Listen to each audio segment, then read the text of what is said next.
استغفار کی اصل حقیقت نہیں معلوم. اسباب کے بارے میں بندہ اپنے نفس کے مغالطے اور دھوکے سے بہت ہوشیار رہے کہ وہ ہلاکت اور تباہی کا موجب ہے اور سبب ہے. اس سے اس کی دنیا اور آخرت دونوں تباہ ہوتے ہیں. بندے کا نفس اسے دھوکہ اور فریب دیتا رہتا ہے.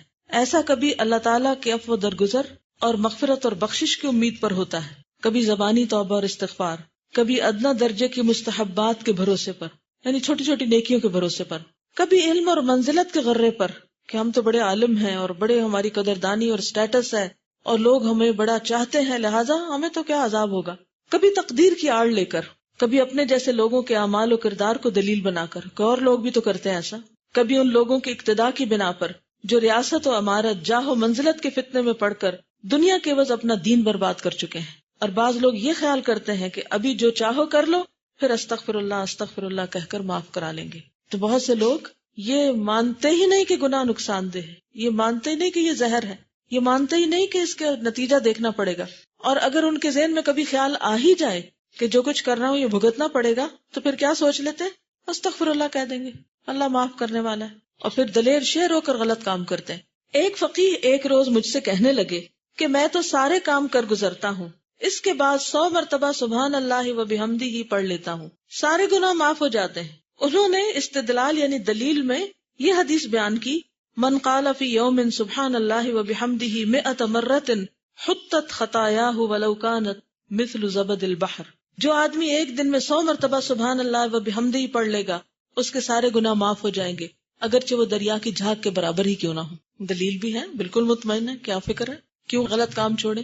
مکے کا ایک باشندہ مجھ سے کہنے لگا کہ ہم سے کوئی گناہ سرزد ہو جائے تو غسل کر کے خانہ کعبہ کا طواف کر لیتے ہیں، اس سے تمام گناہ معاف ہو جاتے ہیں. ایک اور صاحب کہنے لگے کہ رسول اللہ صلی اللہ علیہ وسلم کی یہ صحیح حدیث ہے، اذنب عبد ذنبا فقال اے ربی اصبت ذنبا فاغفر لی فغفر اللہ ذنبہ ثم مکث ما شاء اللہ ثم اذنب ذنبا آخر فقال اے ربی اصبت ذنبا فاغفر لی فقال اللہ عز وجل قد علم عبدی ان له ربا یغفر الذنب ویأخذ به قد غفرت لعبدی.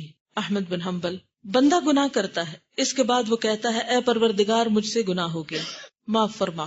اللہ تعالیٰ اس کا گناہ معاف کر دیتا ہے. پھر کچھ عرصے رک کر دوبارہ گناہ کرتا ہے، پھر بارگاہ الہی میں رجوع کرتا ہے اور کہتا ہے اے پروردگار مجھ سے خطا ہو گئی، تو معاف فرما.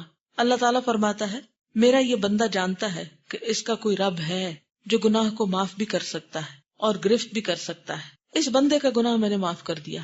تو اس شخص نے کیا کیا؟ اس حدیث کو سامنے رکھ کر گناہ پہ گناہ کر لیے. یہ حدیث بیان کرنے کے بعد وہ صاحب کہنے لگے کہ مجھے اس میں ذرا بھی شک نہیں کہ میرا پروردگار ہے جو گناہوں کی مغفرت کر سکتا ہے اور گرفت بھی.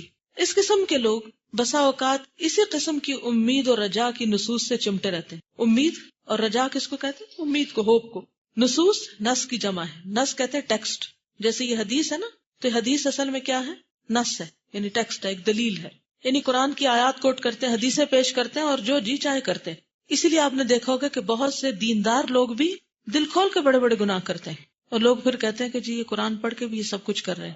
تو کوئی قرآن پڑھے، وہ لوگوں سے پوچھے کیوں کرتے ہو، تو ہو سکتا ہے کہ انہوں نے بھی کچھ اسی طرح کی چیزیں اپنے دل میں تسلی کے لیے سوچ رکھی ہو. اس قسم کے لوگوں پر اگر گناہوں اور گناہوں کے انہماک پر، انہماک کا مطلب خوب مشغول ہونا، اس میں ملامت اور سرزنش کی جائے، تو وہ اللہ تعالیٰ کی وسعت رحمت، وسعت عفو و مغفرت اور امید و رجا کی ساری نصوص اور اس بارے میں ان کے پاس جس قدر بھی اندوختہ ہوتا ہے، اندوختہ نہیں، جو کچھ انہوں نے حفظ کر رکھا ہوتا ہے، یاد کر رکھا ہوتا ہے، جمع کر رکھا ہوتا ہے، پیش کرنا شروع کر دیتے ہیں.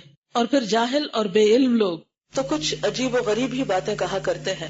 چنانچہ کسی نے کہا ہے وَكَفِّرْ مَا اسْتَطَعْتَ مِنَ الْخَطَايَا إِذَا كَانَ الْقُدُومُ عَلَى كَرِيمٍ. جب تمہیں کریم اور بخشش کرنے والے کی بارگاہ میں حاضری دینا ہے تو پھر جس قدر بھی ہو سکے گناہ کر لو. یعنی وہ علماء کا حال تھا اور یہ جہلاء کا حال ہے کہ جن کے پاس قرآن و سنت کی نصوص تو کوئی نہیں ہے، دلائل نہیں ہے، لیکن اس قسم کے انہم الا یظنون، وہم و گمان سے کام لیتے ہیں، امانی سے کام لیتے ہیں، خود ساختہ تعویلیں انہوں نے بنا رکھی ہیں. مثلاً بعض کہتے ہیں کہ گناہوں سے اجتناب کرنا اللہ تعالیٰ کی وسعت رحمت اور وسعت عفو و کرم اور وسعت مغفرت و بخشش سے بے خبری ہے. کہ گناہوں سے کیوں بچتے؟ تمہیں نہیں پتا اللہ کی رحمت کتنی وسیع ہے اور کتنا معاف کرتا ہے اور اس کی بخشش اور مغفرت کس قدر زیادہ ہے. کوئی کہتا ہے گناہوں سے باز رہنا اللہ تعالیٰ کی مغفرت و بخشش کی خلاف ورزی اور اس کی شان کریمی کی توہین ہے. اگر تمہیں یقین ہے کہ اللہ معاف کرتا ہے تو پھر کرو گناہ. کچھ لوگ